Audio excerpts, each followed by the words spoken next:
Ay, ay, ay.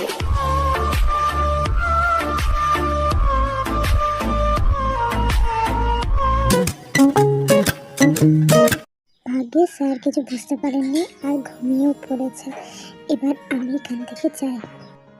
এরপর আয়ু cabin থেকে বেরিয়ে সোজা চলে যায়। এরপর সুগা বিছানায় উঠে বসে নিজের বেড থেকে নেমে পড়ে। এরা ঠিক আমার থেকে কি লুকাচ্ছে আমাকে জানতে হবে। তার আগে আমাকে এই কেবিন থেকে বেরোতে হবে।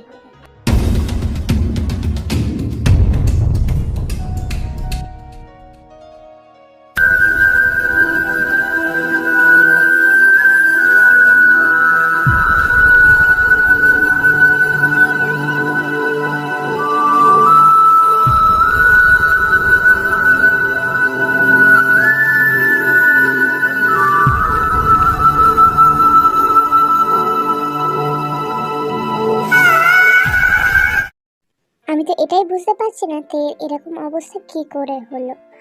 আর দাদা তুই কি করে এটা করতে পারলি? তোর যদি কিছু হয় আমি কিন্তু কাউকে ছাড়বো না। জিমিন, তুমি কি এই মেয়েটার জন্য এতটাই পাগল হয়ে গেছো যে বড়দের সাথে কিভাবে কথা বলা বড় ছোট মানতেও ভুলে গেছো? আমি তোমাকে বলেছিলাম যে তোমার মেয়ে হাতের বাইরে চলে যাচ্ছে, দেখেছো তো আজ এই পরিস্থিতির জন্য আমাদের নাতিকে দায়ী করছে। যেখানে মেয়েটারই দোষ সেখানে আমার নাতিকে দায়ী করার মানে কি? আমি জানতাম তুমি অন্ধ হয়ে গেছো, দাদার কোনো দোষ তুমি দেখতে পাও না, তাই বলে আজ যেটা করলো সেটাও তুমি দেখতে পাবে না? এতটা নীচ তুমি কিভাবে হতে পারো? আজকে এই অবস্থার জন্য দায়ী কে? কার জন্য আজকে এরকম হয়েছে বলো? কি হলো, এখন উত্তর দিতে পারছো না কেন বলো?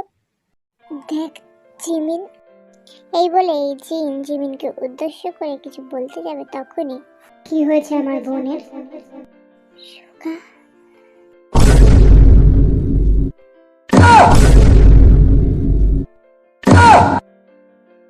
কি হলো আপনারা বলছেন না কেন? কি হয়েছে আমার বোনের? জিমিন, কি হয়েছে আমার বোনের? সুগা, কি হয়েছে জিমিন বলো। তুমি যদি না বলো আমি কি করে বুঝবো বোনের কি হয়েছে? জিমিন বলো আমাকে। সুগা, সুগা। এরপর জিমিন সুগাকে সব ঘটনা খুলে বলে।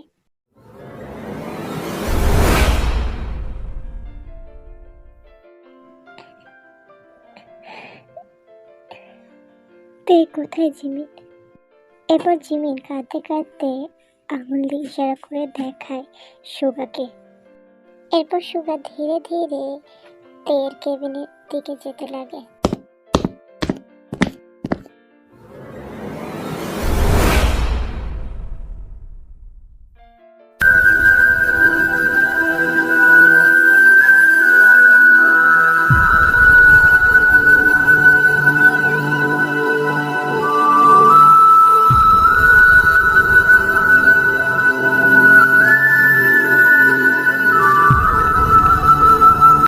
কি করেছিস তুই এটা আমার বোনের সাথে? কেন করেছিস বল? আমার বোন তোর কি ক্ষতি করেছিল? হ্যাঁ জাঙ্কুক, দাদু ভাই, জিন দাঁড়িয়ে আছো কেন? যাও দাদু ভাইকে তোলো। এরপর জিন ছুটে যায় জাঙ্কুকের কাছে। জাঙ্কুক বাবা, ওঠ বাবা ওঠ, তো লাগেনি তো কোথাও? আর এই ছেলে, তুমি আমার ছেলেকে এভাবে ধাক্কা মারছো কেন? আজ মানছি তোমার বোনের একটা ক্ষতি হয়ে গেছে, তাই বলে তুমি আমার ছেলেকে এভাবে মারবে? আর যদি আমার ছেলের কিছু হয়ে যায় তোমাকে কিন্তু আমি ছাড়বো না বলে দিলাম। বা মা বা, নিজের ছেলেটাই বুঝছো। আর যে সুগার বোন তে আজ এই অবস্থা তোমার ছেলের জন্য, সেটা দেখছো না কতটা সেলফিশ তুমি? জিমিন চুপ কর, বেশি কথা বলিস না। বড়দের মাঝখানে এত কথা বলতে তোকে কেউ বলেনি। দেখেছো যে তোমার মেয়ে কত করেছে, আজ নিজের দাদাকে সাপোর্ট না করে পরের ছেলেকে সাপোর্ট করছে, পরের ছেলের জন্য বুক কাটছে, পরের মেয়ের জন্য বুক কাটছে। দেখেছো দিন, এই দিন দেখার জন্য আমি বেঁচেছিলাম। ছাড়ো আমাকে, আমি ঠিক আছি। মা, ঠাম্মি, চুপ করো তোমরা। আমাকে মারা উচিত, ও আমাকে মেরে ফেলে যদি শান্তি পাই তাই করুক, কারণ আমার জন্য আজ ওর বোনের এই অবস্থা। এর সব কিছুর জন্য আমি দায়। আমি জাঙ্কুক, দাদু ভাই, এসব কি বলছো তুমি? হ্যাঁ, আমি তো ঠিকই বলছি, ভুল কোথায় বলেছি ঠাম্মি? আজকে আমার জন্যই তো তের এই অবস্থা, এর জন্য আমি দায়, শুধুমাত্র আমি দায়। এই তোর কুমিরের কান্না বন্ধ কর। আজ আমার বোনের এই অবস্থা করে তুই নাটকীয় কুমিরের কান্না করছিস? তোর লজ্জা লাগে না এইসব নাটক করতে? আমি কোনো নাটকীয় কান্না করছি না, তাই আমার লজ্জা লাগছে না। আমি সত্যি অনুতপ্ত, তের সাথে আমার এমনটা করা উচিত হয়নি। আমি রিয়েলাইজ করেছি। এখন তোমার মনে হতে পারে আমি নাটক করছি, কিন্তু না, আমি সত্যি অনুতপ্ত আমি। দেখ, তুই এসব নাটক করা বন্ধ কর। তোর এই 2 টাকার নাটক আমার দেখার কোনো ইচ্ছা নেই। তোর জন্য আমার বোনের আজ এই অবস্থা, শুধুমাত্র তোর জন্য, বুঝেছিস?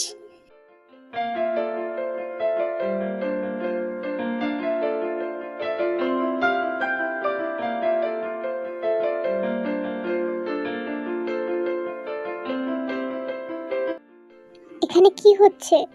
প্লিজ, আপনারা এত চিৎকার চেঁচামেচি এখানে করবেন না, এটা একটা হসপিটাল। আপনাদের জন্য আমাদের পেশেন্টদের অসুবিধা হচ্ছে। আপনাদের যা ঝামেলা করার আছে আপনারা বাইরে গিয়ে করুন, দয়া করে এখানে করবেন না।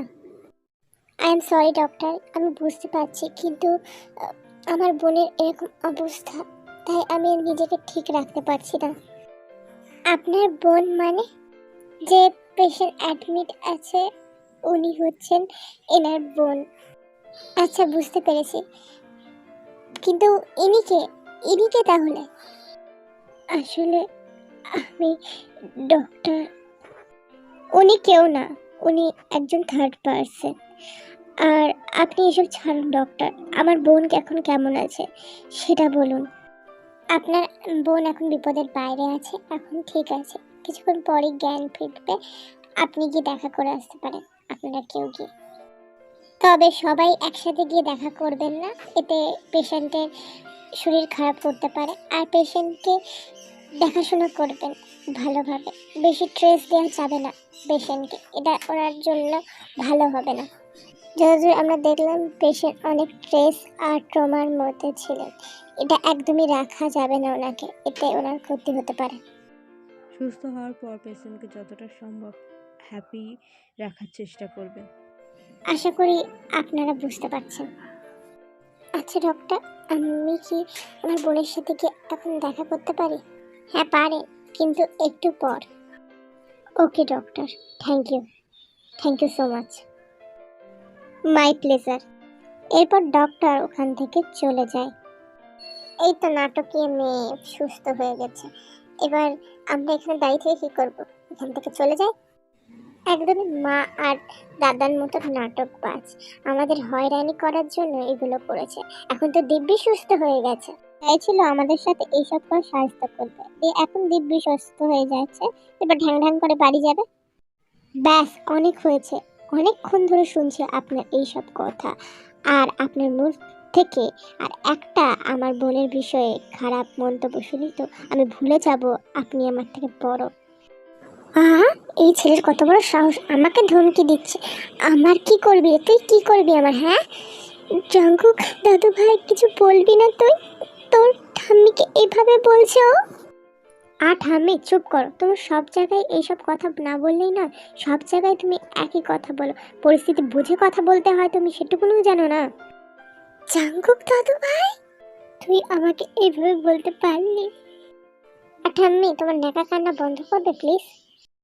বাবা, আমার আজ এমন দিন পড়লো যে তোদের কাছ থেকে আমাকে কথা শুনতে হচ্ছে। আজ আমার এই দিনটাই দেখা বাকি ছিল।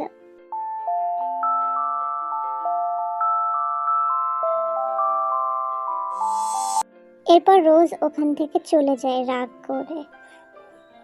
মা দাঁড়ান, মা কোথায় যাচ্ছেন আপনি? মা দাঁড়ান। এরপর জিনও চলে যায় রোজের পিছন পিছন। আমার ঠাম্মির খারাপ ব্যবহারের জন্য তোমার কাছে আমি ক্ষমা চাইছি সুগা। এর জন্য যা শাস্তি দেবে আমাকে দাও, কিন্তু আমার পরিবারের কাউকে তুমি কিছু বলো না।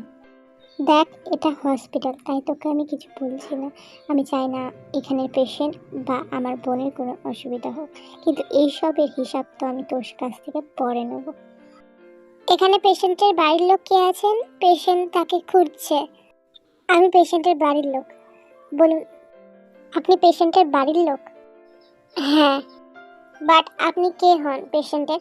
আমি পেশেন্টের দাদা হই। এবার কি আমি গিয়ে দেখা করে আসতে পারি? হ্যাঁ হ্যাঁ, যান, গিয়ে দেখা করে আসুন। এরপর সুগা চলে গেল তের সাথে দেখা করতে কেবিনে।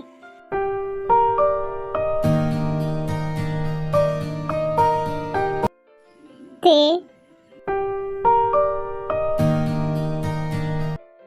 দাদা, তুই? তে তাড়াতাড়ি করে উঠতে যাবে। থাক থাক, উঠতে হবে না, চুপ করে শো।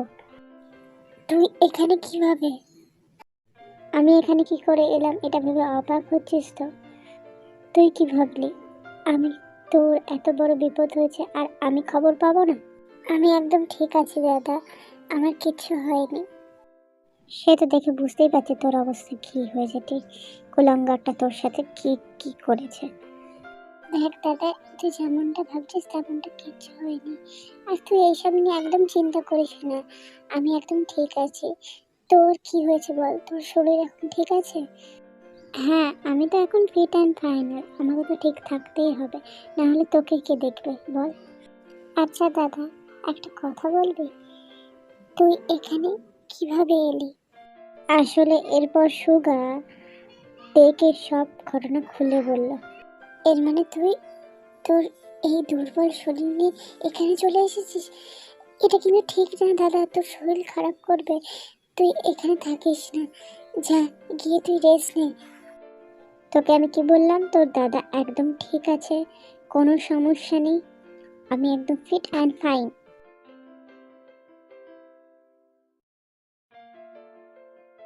সুগা স্যার, সুগা স্যার কোথায় গেল? সুগা স্যার একে এখন আমি কোথায় খুঁজবো? কোথাও খুঁজে পাচ্ছি না আমি।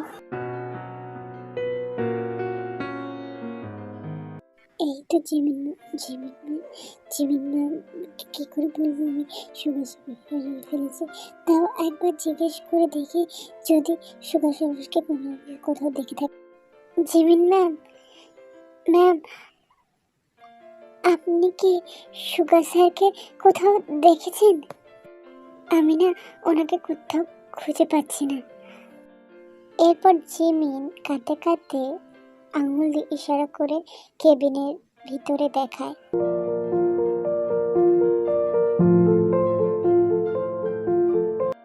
এতক্ষণ জাংকুক বাইরে দাঁড়িয়ে অপেক্ষা করছিল সুগার আসা। সুগা বেরিয়ে আসতেই জাংকুক কেবিনের ভিতরের দিকে যেতে যায়। কোথায় যাচ্ছিস তুই? কেন? তের সাথে দেখা করতে? তুই কোথাও যাবি না, তোর সাহস কি করে হয়? এরপর সুগা কিছু বলতে যাবে তখনই তে বলে ওঠে, ওকে আসতে দে দাদা। কিন্তু তে, আমি যেটা বলছি শোন। আচ্ছা ঠিক আছে। তে,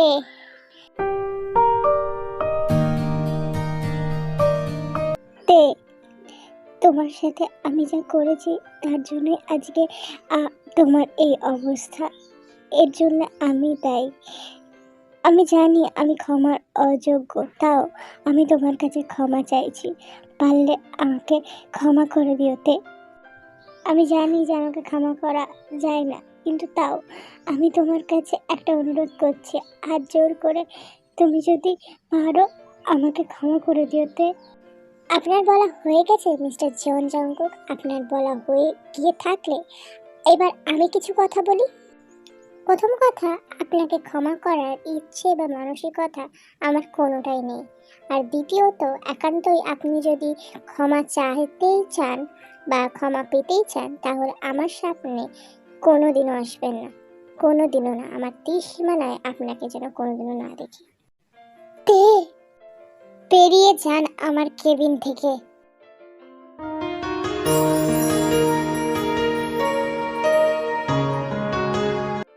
কি হলো? আমার বোন কি বললো শুনতে পাসনি?